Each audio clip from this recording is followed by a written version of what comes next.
오늘 본문 낭독은 역대하 34장 8절부터 21절까지입니다. 역대하 34장 8에서 21절까지입니다.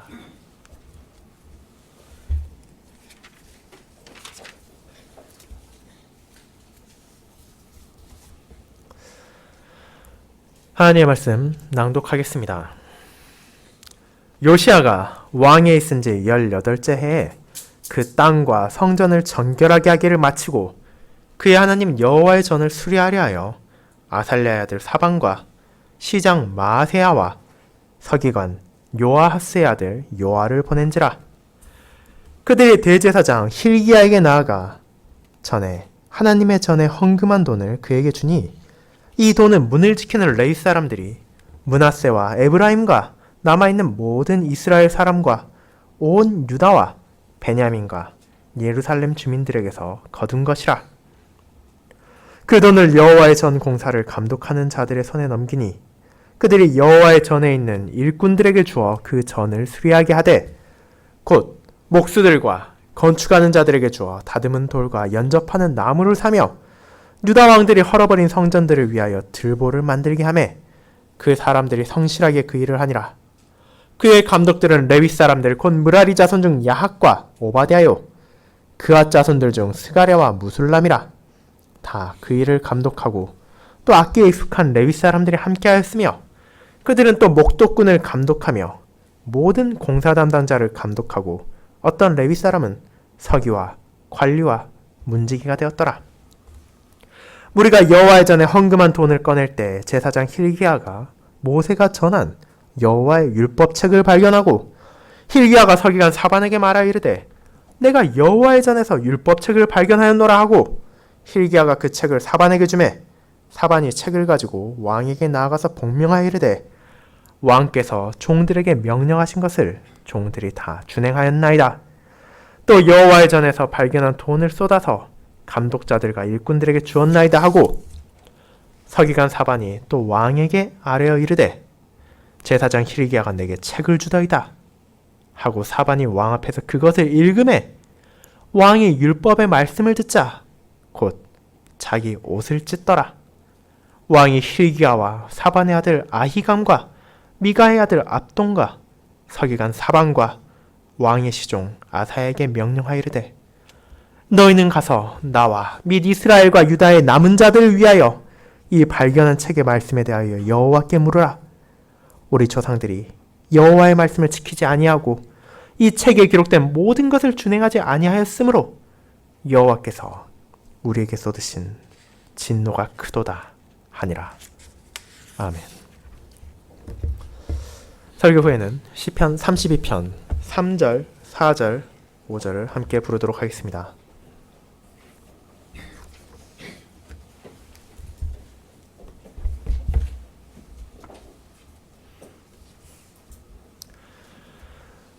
사랑하는 주 예수 그리스도 안에 있는 형제 자매님들, 어느 날 여러분이 한밤중에 등산을 하다 길을 잃고 캄캄한 산속에서 헤매인다고 생각해 보시기 바랍니다.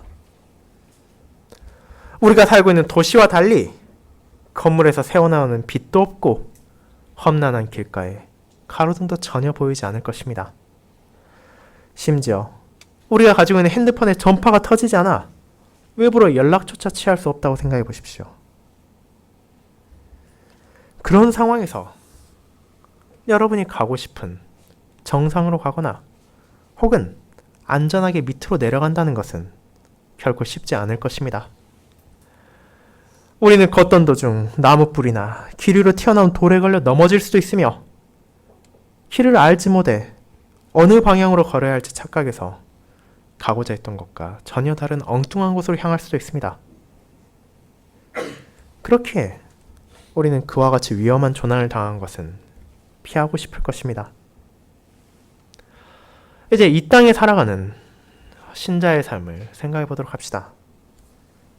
우리의 삶이 앞서 언급한 한밤중에 산속에서 당한 조난보다 편안하고 쉽다고 단언할 수 있습니까? 어쩌면 저와 여러분은 당연히 그런 위험한 상황보단 쉽지 않겠냐라고 생각할지도 모릅니다.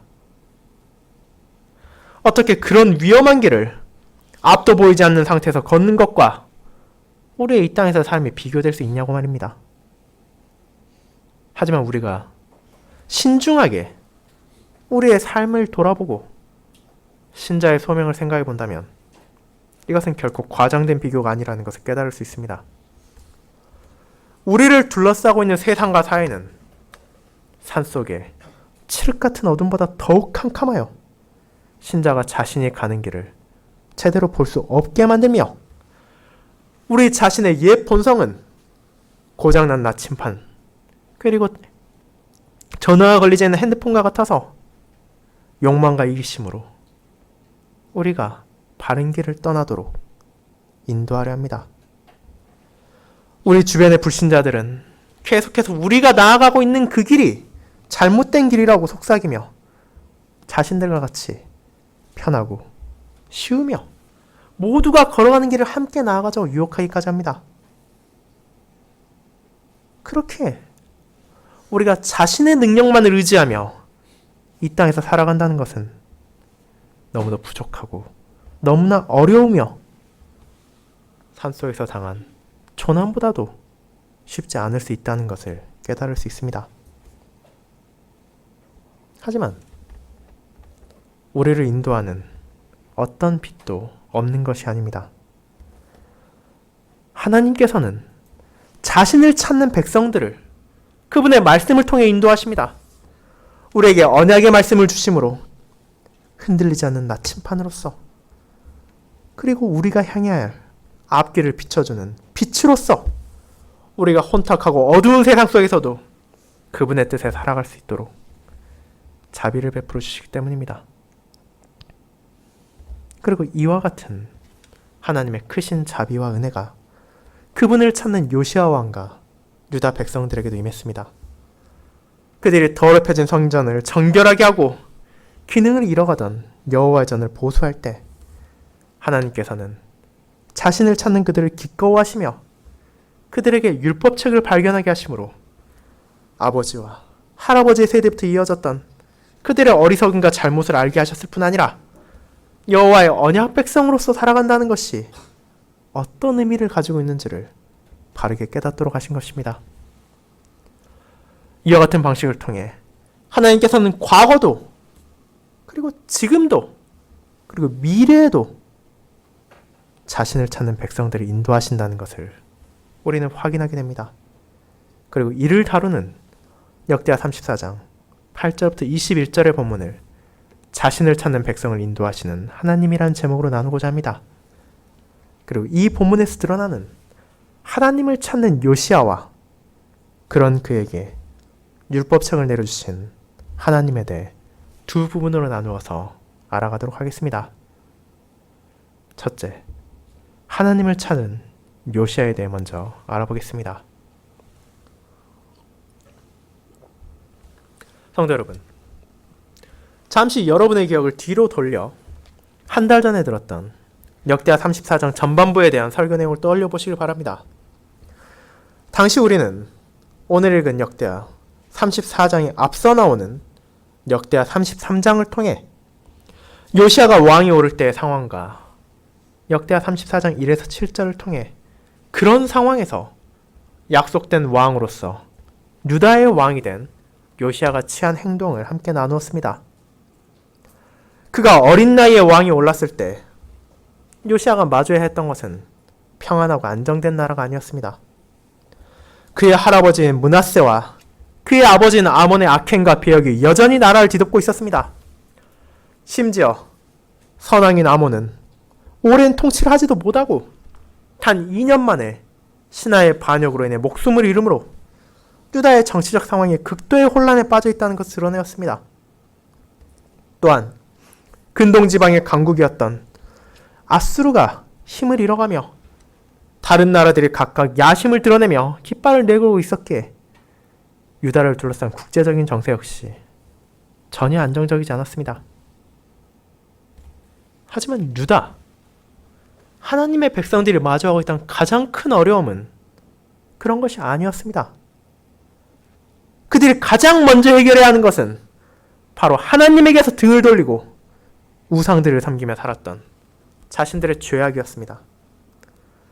언약 백성들이 하나님께 나아가야 했던 거룩한 성전을 이방 신들이 차지하고 있었으며 하나님께 제사를 드리지 않고 목상과 우상들에게 제사를 지내며 축복을 구하고 있었으며 심지어 하나님께서 창조하신 해와 달과 별을 바라보며 창조주를 찬양하는 대신 그 피조물들을 숭상하고 있었습니다. 그런 가운데 나타난 히스기야 왕의 개혁과 므낫세 왕의 말기에 드러난 회심과 회개는 일시적이었으며 아몬 왕의 통치 아래에서 그들은 다시 죄로 빠져들면서도 잘못되었다는 생각을 하지도 않은 채 그것이 너무나 자연스럽다고 생각하고 있었습니다. 하지만 유다 백성의 그런 삶이 잘못되었고 옳지 않다는 것은 어린 요시야 왕에게도 명백하게 보였습니다. 8살의 왕이 오른 그는 16살이라는 아직도 어린 나이에 하나님을 찾았습니다. 그리고 지금 유다를 가득 채우고 있는 우상 숭배와 종교적인 배도가 잘못되었다는 것을 깨달은 그는 정치적인 위기를 감수하면서도 그가 유다의 왕으로 세야 할 것이 무엇인지를 알았습니다. 그것은 자신의 왕권을 공고히 하는 것도 아니었으며 주변을 둘러싼 강대국들의 눈치를 보는 것도 아니었습니다. 그가 실제로 유다의 왕으로서 통치를 시작했을 때 가장 먼저 시행한 것은 바로 그 나라에 뿌리 깊게 박혀있던 우상 숭배를 없애는 것이었습니다. 그리고 하나님의 말씀은 요시야의 이 행동이 유다와 예루살렘을 정결하게 하는 것이었다고 설명합니다. 그리고 그 말은 반대로 그동안의 유다와 예루살렘이 얼마나 부정했는지를 반증하는 것이기도 합니다. 언약의 하나님, 여호와의 가르침을 무시하고 자신들의 뜻대로 자신들의 마음에 따라 살아가며 죄악과 세상의 어두움 속에서 살았던 그 나라와 이제 하나님께서 약속하신 왕에 의해 정결하게 되어가고 있었습니다. 백성들을 현혹하던 이방신들의 제사장들이 처형되었으며 신자들의 눈을 홀리던 목상들이 부서졌습니다. 하나님을 섬기지 않고 우상을 섬기던 산당들은 파괴되었으며 그들에게 제사를 드리는 장소였던 제단은 헐리고 흔적까지 지워졌습니다. 그와 같은 요시야의 정화가 예루살렘 그 한 도시에만 한정된 것이 아니라 자신이 다스리는 유다 전체에서 이루어졌으며 왕이 그 모든 것을 지휘하며 그 땅에서 부정한 우상들을 없애갔습니다. 그리고 동시에 요시야는 이스라엘의 남은 자들 또한 하나님의 언약 백성이라는 사실을 잊지 않았습니다. 그렇게 요시야는 므낫세와 에브라임과 시몬과 납달리까지 나아갔으며 유다만이 아니라 온 이스라엘 땅에서 태양상과 우상과 목상들을 제거하고 정결함을 회복하여 하나님께 나아가기에 합당한 준비를 시작했습니다. 그리고 이런 그의 행적들을 통해 하나님께서는 요시야가 바로 여로보암 시기에 이미 언약 백성들에게 약속하셨던 그 왕이라는 사실을 증거하실 뿐 아니라 이제 요시야를 통해 자신의 백성들을 정결하게 하실 약속된 메시아 예수 그리스도를 언약 백성들이 바라보며 소망할 수 있도록 자비를 베푸신 것이었습니다.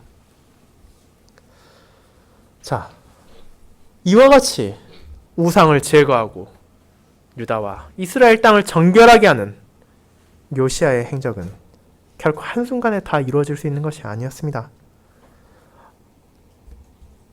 역대하 34장 8절은 왕이 직접 그것을 지휘하고 왕이 열성적으로 그것을 인도했음에도 불구하고 유다와 이스라엘 땅에 있는 수많은 우상들을 제거하는 것에 상당한 시간이 걸렸음을 알려줍니다. 그리고 그 일이 요시야 왕이 왕에 있은 지 제12년 그가 20살 되던 해에 시작됐던 정화 작업이 끝난 것이 그가 왕이 오른 지 18째 그가 26이 되고 나서야 끝났다는 것을 드러냅니다. 6년이라는 긴 시간에 걸쳐 하나님을 찾는 마음을 증가한 요시야를 통해 마침내 성전과 유다와 이스라엘 땅에서 우상들이 제거되고 그 땅이 정결하게 된 것입니다. 하지만 그것으로 끝이 나고 그것으로 만족해서 되는 것이 아니었습니다. 우리가 무언가를 청소할 때 단순히 먼지와 묵은 때를 제거하는 것으로 끝나서만 안 됩니다. 우리는 왜 그것이 그렇게 더러워졌는지를 생각해야 하며 그것이 자연스럽게 더러워진 것이 아니라 무언가 문제가 생겨서 갑자기 더러워졌다면 그러한 먼지나 쓰레기로 인해 혹시나 우리가 가지고 있는 가구나 전자제품이 기능을 잃었는지 안 하는지를 확인해야 되며 혹시라도 문제가 생겼다면 그것을 고치고 다시는 그렇게 되지 않도록 주의를 기울이며 환경이나 사용방법을 개선해야 하는 것이 후속 조치로 따라와야 할 것입니다. 그리고 그와 같이 요시야 왕은 자신의 백성들이 눈앞에서 우상들이 제거되었다는 것만으로 만족하기를 바라지 않았습니다. 그는 여전히 하나님을 찾았으며 하나님께서 세우신 왕으로서 자신의 백성들 또한 하나님을 찾기를 원했습니다. 그리고 언약 백성들이 구약시대에 하나님을 찾고 그분을 뵙고 그분의 말씀을 들을 수 있는 공식적인 방식은 바로 성전에서 드리는 제사와 예배였습니다. 그러나 그 당시의 성전에 여러분이 들어가 있다고 생각해 보시기 바랍니다. 분명 더 이상은 성전에 아세라와 바알과 같은 우상들이 세워져 있지 않았습니다. 하지만 그것으로 끝이었겠습니까? 비록 더러운 우상 숭배의 흔적들이 사라져서 정결해졌다고 하더라도 성전은 이미 그 기능을 잃어가고 있었습니다. 오늘 본문의 11절에 드러나듯이 역대 유다의 악한 왕들은 성전을 헐어버리고 있었으며 그곳이 하나님을 예배드리고 그분의 말씀을 듣는 곳이라는 것을 잊어버린 채 자신들의 마음대로 사용했습니다. 그 결과 우상과 그들을 향한 제단이 차지하고 있던 자리가 공허하게 비어 있었으며 허물어가는 성전 속에서 언약 백성들은 그곳에서 하나님의 사랑과 하나님의 공의와 하나님의 크신 은혜가 드러난다는 것을 잊어버리고 있었습니다. 그렇게 요시야 왕은 정화 작업으로 멈추지 않고 다시 한번 신하와 백성들을 격려하며 다음 작업으로 나아갔습니다. 그리고 그것이 바로 성전의 보수 작업이었습니다. 여호와의 전이 빛을 발하고 그분을 향한 예배를 바르게 드릴 수 없는 것이 언약 백성들에게 있어서 결코 사소한 것이 아니었기에 요시야 왕은 성전과 나라를 정결케 한 후 지체하지 않고 이제 하나님의 전을 보수하여 그 백성들이 하나님의 말씀을 듣고 그에 따라 자신들의 조상들의 어리석은 죄와 잘못을 반복하지 않도록 움직인 것입니다. 그리고 이 성전의 보수를 위해 요시야 왕은 백성들에게 기금을 모았습니다.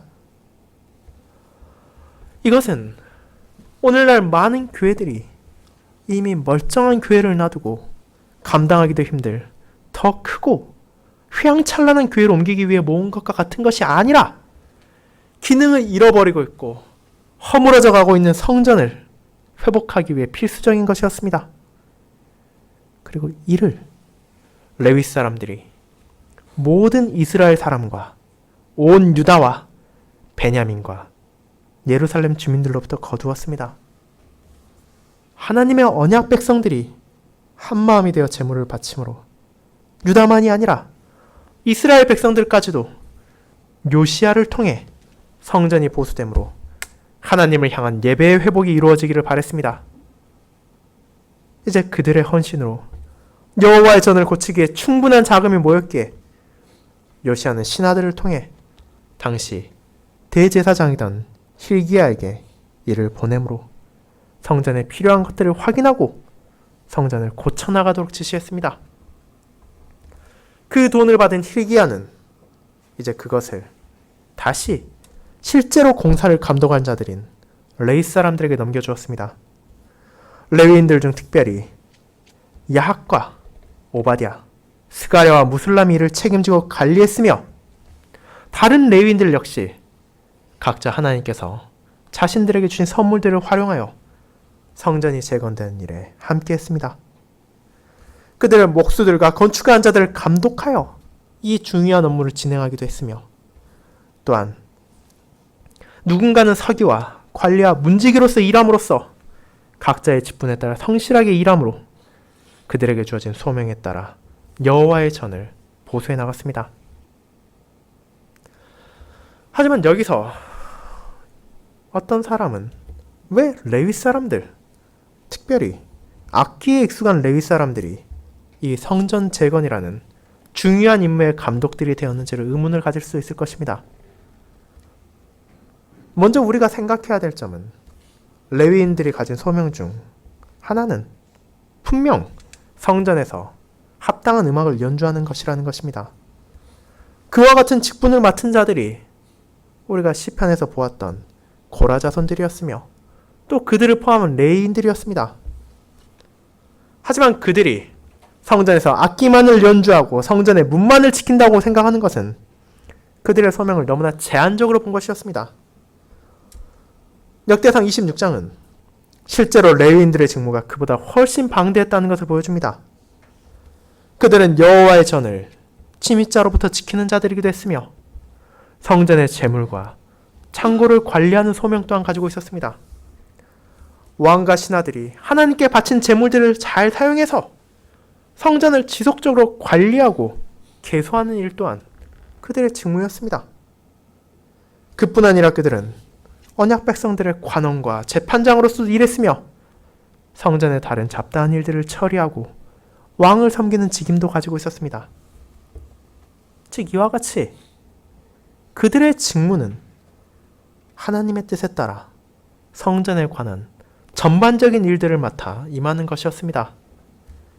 그렇게 요시야 왕의 뜻으로 성전을 재건하고 성전을 보수한 일에 있어 레위인들이 인부들의 감독을 맡아 전체적인 수리를 총괄하는 것은 그들이 가진 광범위한 소명에 있어 전혀 어긋나는 것이 아니었습니다. 그리고 이 레위인들과 목수와 건축가들 그리고 대제사장 hil기야까지 포함해 성전을 보수하는 모든 이들이 신실하게 헌신함으로 마침내 여호와의 전이 보수되었으며 이제 하나님의 백성들이 그분의 전에 나아가 그분을 배웠고 그분께 제사를 드리고 그분의 말씀을 들을 수 있는 기반이 마련되었습니다. 단순히 땅을 정결하게 하는 것만으로는 부족하다는 것을 인식한 요시야 왕과 그의 인도를 따라 주어진 소명에 신실하게 임한 백성들의 노력의 결과로 허물어져 가고 잊혀져 가던 성전이 가진 본래의 기능이 회복되고 하나님을 찾으려는 그 백성들의 마음이 열매를 맺어가고 있었던 것입니다.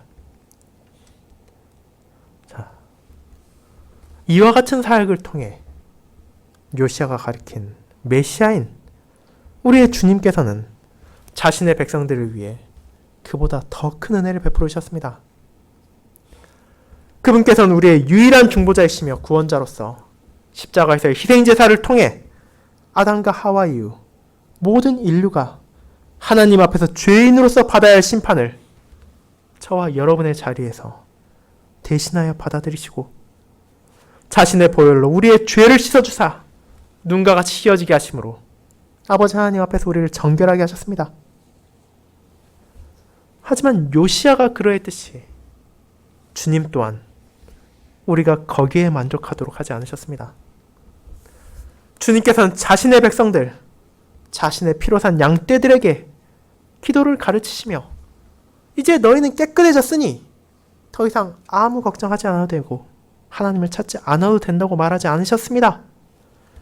하나님의 크신 은혜를 받은 자는 마땅히 먼저 아버지의 나라와 아버지의 의로움을 구해야 한다는 것을 깨닫게 하셨으며 동시에 자신들을 겸손히 낮추며 하나님을 찾으며 나아가는 것이 바로 정결함을 입고 거룩함을 받은 하나님의 자녀들의 삶이라는 것을 알도록 하셨기 때문입니다.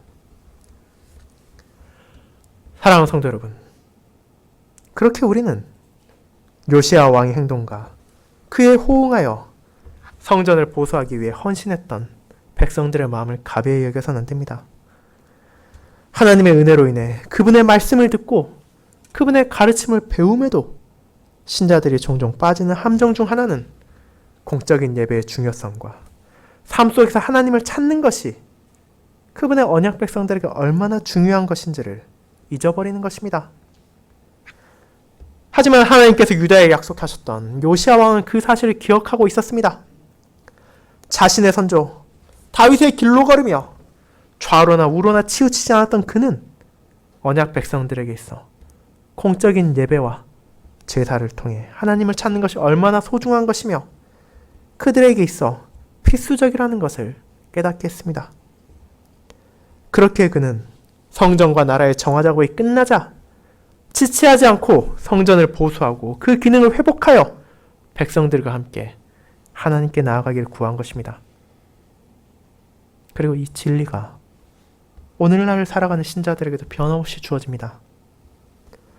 우리는 매번 공적인 예배를 통해 하나님을 찾는다는 것을 기억해야 합니다. 우리는 하나님의 은혜를 통해 그분께 나아가며 그분을 찾습니다.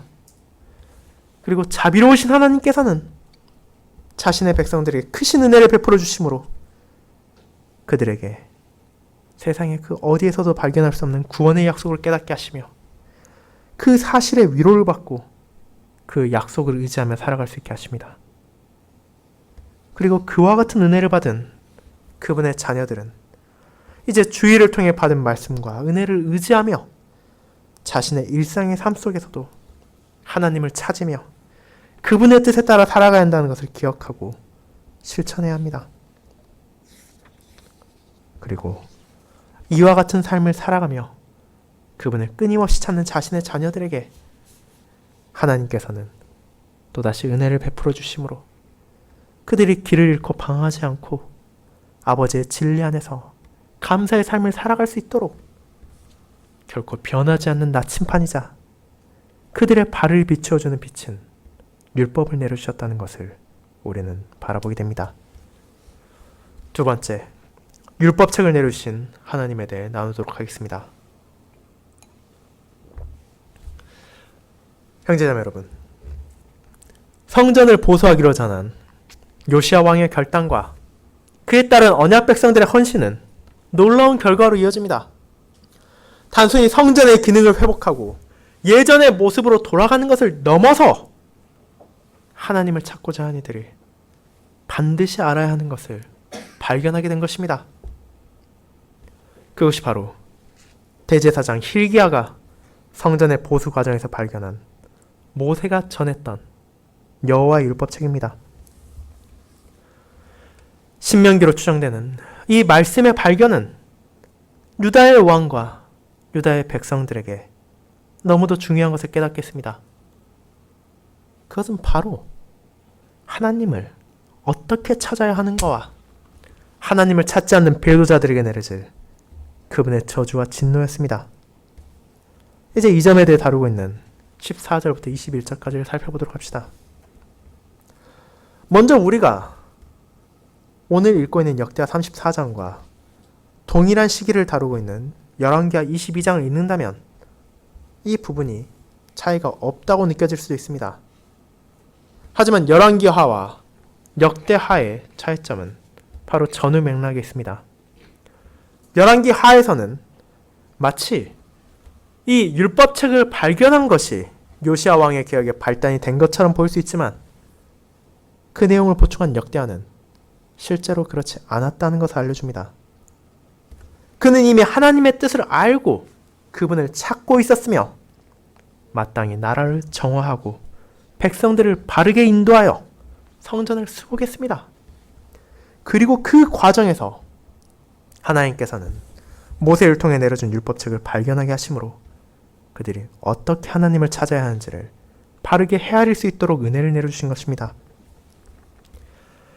이 책을 찾은 대제사장 hil기야는 그것의 중요성을 깨달았으며 사반을 통해 요시야 왕에게 전했습니다. 이제 왕에게 나아간 사반은 지시대로 성전의 보수 작업이 차질 없이 완료되었다는 기쁜 소식을 전하고 그를 위해 헌신한 인부들에게도 보상이 정해졌음을 알렸습니다. 그 후에 제사장이 발견한 율법책을 왕이 앞에서 낭독했습니다. 이 율법의 가르침을 들은 요시야 왕의 반응은 어땠습니까? 그의 마음에 기쁨이 없지는 않았을 것이라 우리는 생각할 수 있습니다.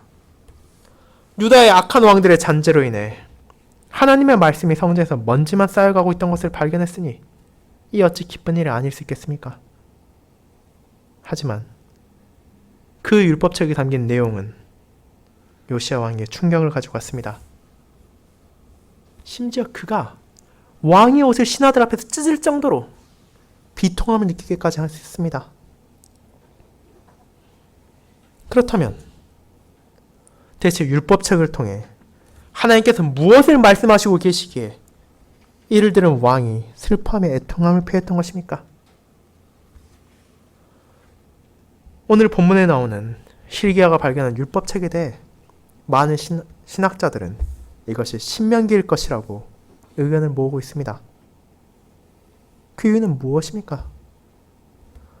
바로 오늘 읽은 21절을 포함해 신명기 그 자체가 율법책이라는 것을 신명기는 계속해서 강조하고 있을 뿐 아니라 신명기의 내용 또한 이 요시야의 반응과 연관되는 근거가 되기 때문입니다.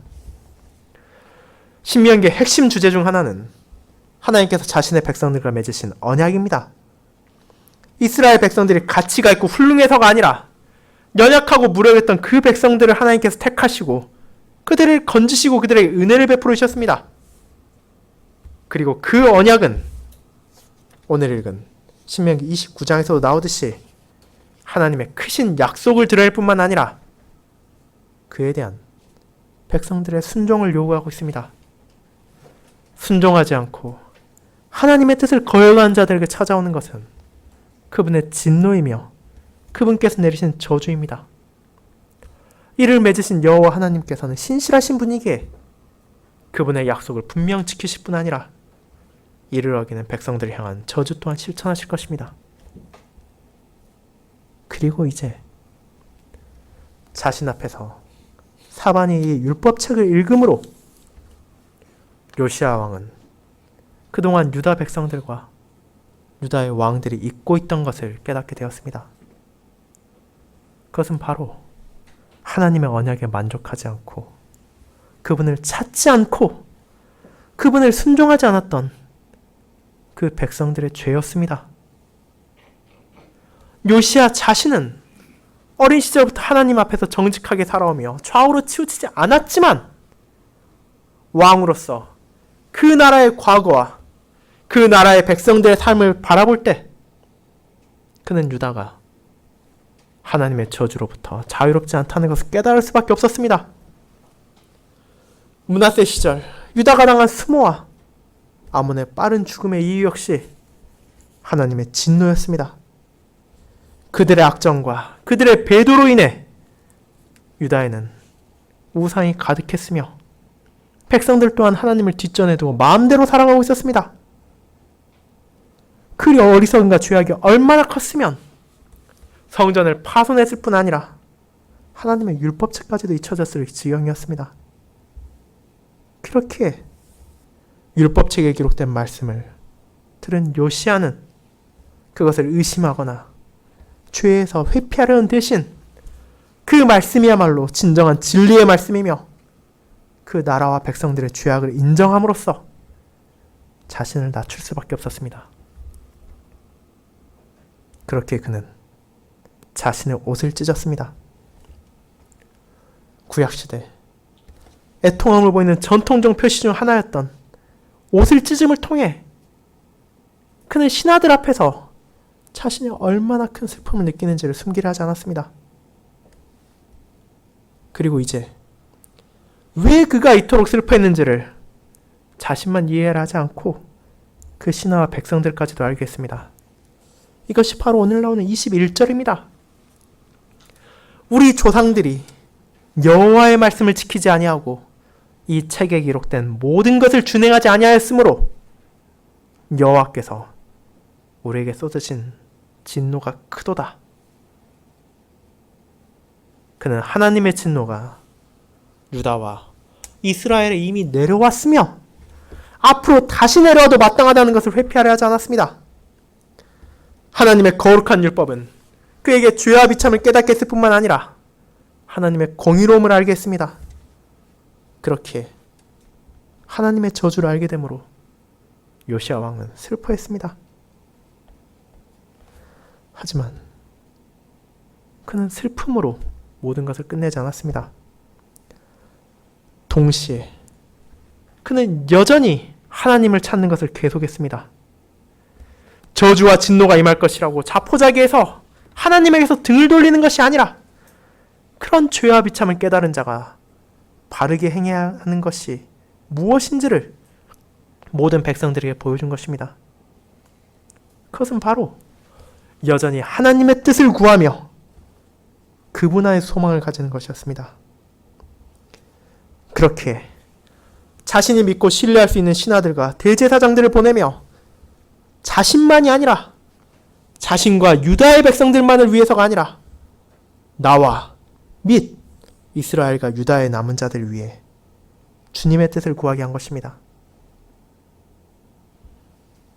이 슬프고 이 괴로운 상황 속에서도 요시야는 이스라엘 백성들 역시 하나님의 언약을 받은 백성들이기에 그들을 버리려 하지 않았습니다.